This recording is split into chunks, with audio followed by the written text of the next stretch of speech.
জুলাই যে এক দফাতে চলে যাবে সেটি তো 16 জুলাইতেও আপনারা নিশ্চয়ই ভাবেননি। আপনারা আসলে কোনটি চাইছিলেন, যে সরকার কোটা মেনে নিক নাকি আপনাদের উপর আরও নির্যাতন করুক যাতে আপনারা আন্দোলন অন্যদিকে নিতে পারেন?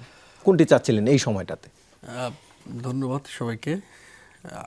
আমাদের উপর নির্যাতন হোক কিংবা আরও বেশি মানুষ শহীদ হোক, মানুষ মারা যাক, এটা তো আমরা কখনো না, মানুষ মারা যাক না হোক, কিন্তু এই যে এক দফা কিংবা এই যে সরকারের পতন, এটা অন্ততপক্ষে আমি যেভাবে বেড়ে উঠেছি, আমার যে পেরিফেরি, এটা আমাদের কামনা ছিল।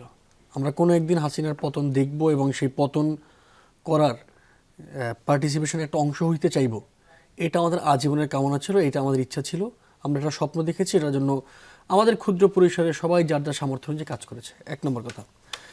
দ্বিতীয় কথা হলো, বাংলাদেশে একটা গণ অভ্যুত্থান অনিবার্য ছিল। ধরুন 2024 সালের 7 জানুয়ারি যে ডামি ইলেকশন বা তার আগে বাংলাদেশের যে রাজনৈতিক ঘটনা প্রবাহ ছিল, সেই সময়টিতেও আমরা খুব ক্ষুদ্র পরিসরে, এটা হয়তো অনেক বড় পরিসরে এই কথা বলা যায়নি, আমরা তখন এত বড় পরিসরে ছিলাম না, ছোট পরিসরে আমরা তখন আলাপ করছিলাম যে ইলেকশন দিয়ে কিংবা তখন আমেরিকান স্যাংশনের কথা খুব চলছিল, এই মার্কিন স্যাংশন দিয়ে কখনোই শেখ হাসিনার পতন হবে না, একটা গণ অভ্যুত্থান লাগবে। এবং মানুষ সেই গণ অভ্যুত্থান রেডি ছিল। তখনকার বিরোধী দল, আমাদের বিএনপি, জামাত, তারা এই কথার সঙ্গে একমত পোষণ করে না। তারা ভাবছেন মার্কিনিরা স্যাংশন দিয়ে কিংবা একটা ইলেকট্রাল সিস্টেমের মধ্যে দিয়ে হাসিনার পতন হবে। কিন্তু আমরা খুব ছোট পরিসরে তখন আমাদের মধ্যে ভাবনা চালিয়ে যাচ্ছিলাম যে ইলেকশন দিয়ে কিংবা মার্কিন স্যাংশন দিয়ে কখনো এই সরকারের বা শেখ হাসিনার পতন ঘটবে না, এটা গণ অভ্যুত্থান লাগবে। এবং আমরা যেটা দেখলাম এই 16 জুলাইয়ে বা তারও পরে, যে মানুষ আসলে রেডি ছিল গণ অভ্যুত্থানের জন্য। আপনি দেখবেন যে এই যে এত মানুষের ঢল নামলো, এত মানুষের ঢল নেমেছে, এই অভ্যুত্থানের কেন্দ্রে কি কোনো জনপ্রিয় মুখ ছিল? নাহিদ ইসলাম, আসিফ মাহমুদরা কি তখন এত বেশি জনপ্রিয় ছিলেন? এত বেশি জনপ্রিয় ছিলেন না।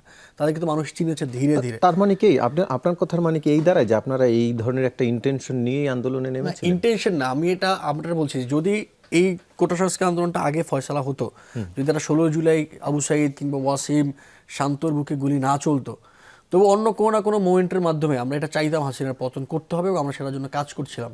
সুতরাং, এবং আপনি কখনো ভাববেন না যে আমরা অরাজনৈতিক ছিলাম। আমরা অরাজনৈতিক থেকে শুধুমাত্র আপনারা কিভাবে কাজ এবং করছেন? আমি পার্সোনালি আমার এই স্টেটমেন্ট আপনারা কিভাবে কাজ করছিলেন? সংগঠিত হওয়ার চেষ্টা করছিলেন? আমি পার্সোনালি, ব্যক্তিগতভাবে আমি এটা বলছি যে আমি কিন্তু সমন্বয়কের যে 158 জন তালিকা, এটাতে আমার নাম নাই। এবং আমি কোটা সংস্কার আন্দোলনে অংশগ্রহণ করেছি, কিন্তু কোটা সংস্কার আমার ক্রিটিক ছিল। আমি তখনও লিখেছি, এখনও বলছি যে আমি হাসিনার কাছে যা অন্ততপক্ষে 3টা ইলেকশন, 14, 18, 24, যেগুলো আমি আমার চোখে দেখেছি, আমি বড় হওয়ার পরে দেখেছি, 3টা ইলেকশন যে চুরি করেছে, আমি শাপলা চত্বরের একদম আমি টিভিতে লাইভ দেখেছি। আমি দেখেছি যে কীভাবে দেলোয়ার হোসেন সাঈদীর মামলার পরে মানুষদেরকে গুলি করে পাখির মতো মারা হয়েছে। আমি বিএনপি নেতাদের গুমের ডকুমেন্টেশন করেছি। এইরকম হত্যাযোগ্য যে চালিয়েছে, তার কাছে আমি আমার চাকরি, আমার সুবিধাটা আমি চাই না, বরং আমি তার পতন চাই।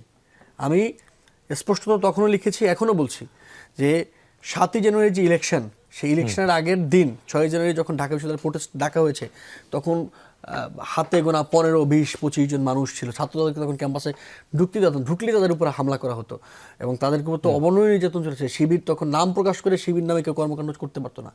তো এই যে 20-25 জন মানুষ মিলে একটা ইলেকশনের আগে কথা বলছে, পতনটা আপনি কিভাবে করার চিন্তা করছিলেন? এটা আমি বললাম যে আমরা তখনই বলছিলাম যে একটা গণ অভ্যুত্থান ছাড়া এইরকম 3-4টা ইলেকশন, 3টে ইলেকশন, কমপক্ষে 3টে ইলেকশন যে রিগড করেছে, 3টে ইলেকশন যে চুরি করেছে নানা উপায়, এবং যে একটা পুরো শাসন ব্যবস্থা, ধরেন আপনি দেখবেন আজকে, ধরেন 2 বছর আগেও বা তারও আগে, যদি আপনি এইরকম একটা টেবিলের ডিসকাশনে বসতেন বাংলাদেশের পলিটিক্স নিয়ে, এইখানে যে আমরা 4 জন বসে আছি, একজন থাকতো ছাত্রলীগ বা আওয়ামী লীগ, এবং সে ছাত্রলীগ বা আওয়ামী লীগ যত, এই যে আমি বলছি কি, শুধু জুলাই গণঅভ্যুত্থান একমাত্র গণহত্যানের আগেও হয়েছে, এই সব কিছুকে জাস্টিফাই করার তার কোনো না কোনো একটা সিস্টেম ছিল।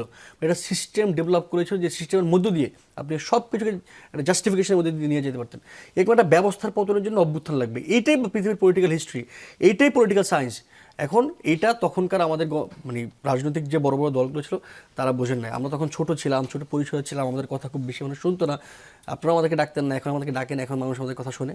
তো আমরা তখন এই কথা বলছিলাম এবং আমার স্পষ্ট মনে আছে আমি কোথায়, কখন, কবে বলেছি। এসেই তো আমি কয়েকদিন লিখবো ইনশাল্লাহ। তো সুতরাং আমরা এবং মানুষ রেডি ছিল। এটা এরকম বললাম যে নাহিদ আসিফদেরকে তখন সারা বাংলাদেশে কেউ চিনত না। আমরা ক্যাম্পাসে, আমরা উই আর কমরেড, কিন্তু তাদের ডাকে মানুষ নেমে এসছে এবং কোথাও কোথাও তারা ডাক দিতেও পারে না। তারা তো 16 শতাব্দীর পরে তাদেরকে একের মানে ধাপে ধাপে তাদেরকে গুম করা হয়েছে, তাদেরকে তুলে নিয়ে যাওয়া হয়েছে ডিবি অফিসে। মাঝখানে কোথায় ছিলেন আমরা জানতাম না, অত্যাচার করা হয়েছে। মানুষ নেমেছে, মানুষের মধ্য থেকে নেতৃত্ব তৈরি হয়েছে। যেইখানে 20 জন মানুষ সেইখানে একজন নেতা হয়ে গেছে। এইটা মাঠ নির্ধারণ করে। এখানে আপনি পূর্ববর্তীভাবে মিটিং মিছিল করে নানাভাবে ডিজাইন করে এখানে কোনো নেতা তৈরি করতে পারবেন না। পিপল আর রেডি।